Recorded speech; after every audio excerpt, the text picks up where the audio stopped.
semua pihak, baik orang ataupun badan hukum, itu berhak mengajukan permohonan merek. Itu yang pertama yang harus dipahami.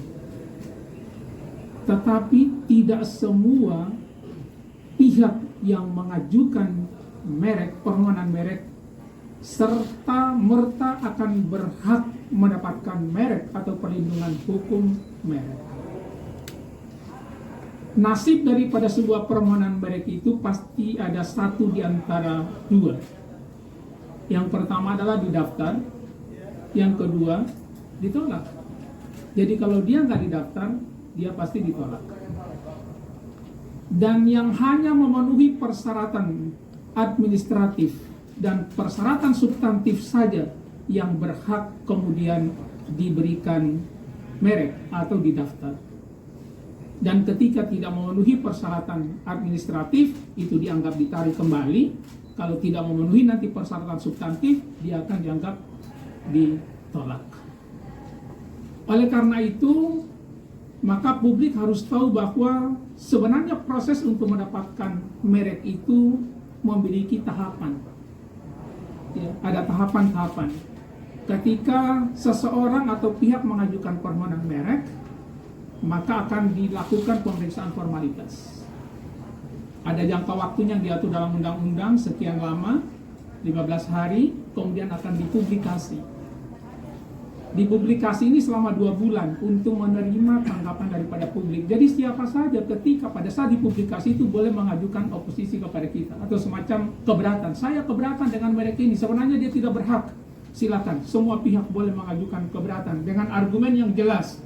Jangan juga tanpa argumen. Saya tidak setuju dengan merek ini diberikan kepada si A karena sebenarnya dia tidak berhak, dia niru punya orang lain, numpang sama ketenaran orang lain atau bla bla bla bla bla. Silakan saja mengajukan berbagai macam argumen. Dan itu semua akan dijadikan sebagai dasar pada pemeriksaan substantif. Di pemeriksaan substantif inilah kemudian yang akan menentukan apakah dia nanti berhak didaftar atau ditolak. Dan dasar yang digunakan oleh teman-teman di pemeriksa merek untuk menentukan apakah dia berhak didaftar atau ditolak itu hanya ada 2 pasal di dalam Undang-Undang Nomor 20 Tahun 2016 tentang merek dan indikasi geografis, yaitu pasal 20 dan 21 dengan bahasa negatif di sana. Bahasa negasi. Intinya sebenarnya adalah semua tanda yang dapat dijadikan sebagai merek itu dapat diberi.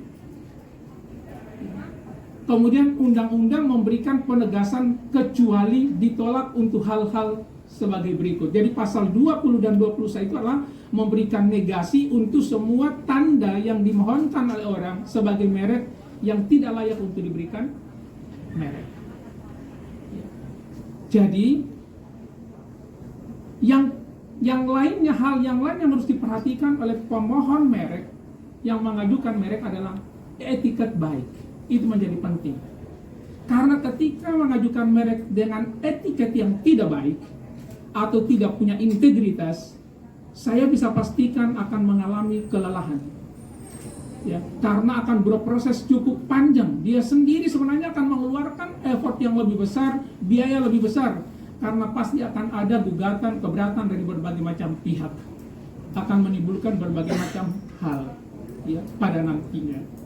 Nah, terkait dengan merek yang isu sekarang ini lagi ada, yaitu adalah Citayam Fashion Week, itu telah ada 4 permohonan sebenarnya sampai dengan tanggal 25 ini ada 4 permohonan yang diajukan ke kita. Ya.